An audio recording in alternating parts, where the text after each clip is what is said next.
Hello there, Candis Kloverstrom, and I am an illustrator of the Word. Welcome to my studio. And as you can see, I'm standing in front of a blank canvas. Well, that's because I finished my last piece. And here it is. Here is the copy. Now, the original was originally this size, 36 by 48. Now, if you want to know a little bit more about this, you can go to my website and read all about it. But I'm here to talk about my relationship with Jesus Christ. Now, have you ever wondered why Jesus, when he ascended into heaven, why he sat down at the right hand of God the Father? Well, you know, I've been kind of wondering that as well. In fact, I love hands, and I have been doing a study of hands. You know, Jesus sat down at the right hand of God the Father, and I've kind of wondered, why not the left? Why not in front or behind or whatever? Well, here's the deal. When Jesus died, he took my sins on the cross, and he went into hell, took the people captive, and bring them back into heaven, who were waiting for him. But then he ascended into heaven, and he sat down at the right hand of God the Father.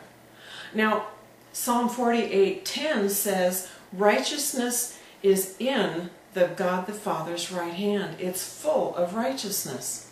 So in other words, when I receive Jesus, I have access to that righteousness. Now, you know, that means I am the righteousness of God in Christ Jesus when I receive God the Father. Now, if any of you know me, you probably say, well, Candy, you don't always act so righteous. Well, here's my thought. Neither do you.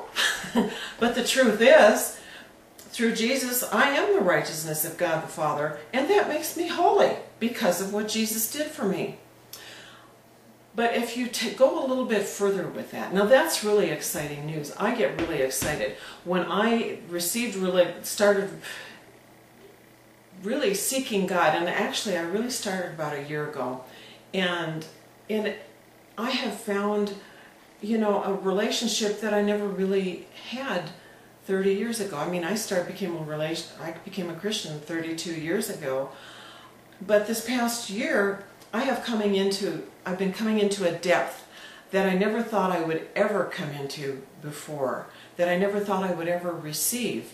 And here's the deal, that God, Psalm 139 verse 5, God goes before me, he's behind me, and he has his hand on me.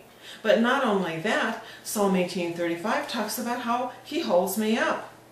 But my times are also in his hand. So in other words, I'm not going to be here any longer or any less than what he says. You know, that to me is great, because he ordains the number of days I'm going to be here.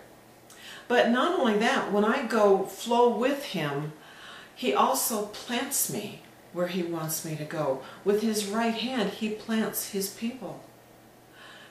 You might say God is a master gardener. Now, I've been thinking about what the next piece will be. And I've been thinking, you know, maybe it's the last trumpet. Now, there is going to be a last trumpet call. In fact, it says that Jesus is going to come back, and he is going to make a shout as though he were blowing a trumpet. And in other words, he's going to, you know, literally make a call to all those who are his, and we're going to be caught up with him. But then I was thinking, you know, there's a lot to be said about the planting of the Lord and being in his garden. I don't know what I'm going to do. I'm right now, okay, Lord, what do you want me to do? But I'm inviting you to come along. If you had been following the other videos, you would have known I've talked a lot about cracked pots and how God is in the restoration business. Well, he not only restores, but he plants us, and we grow, and we become the beautiful flower that he meant for us to be in the first place. I'm in process, and if you know Jesus, so are you. So come on along.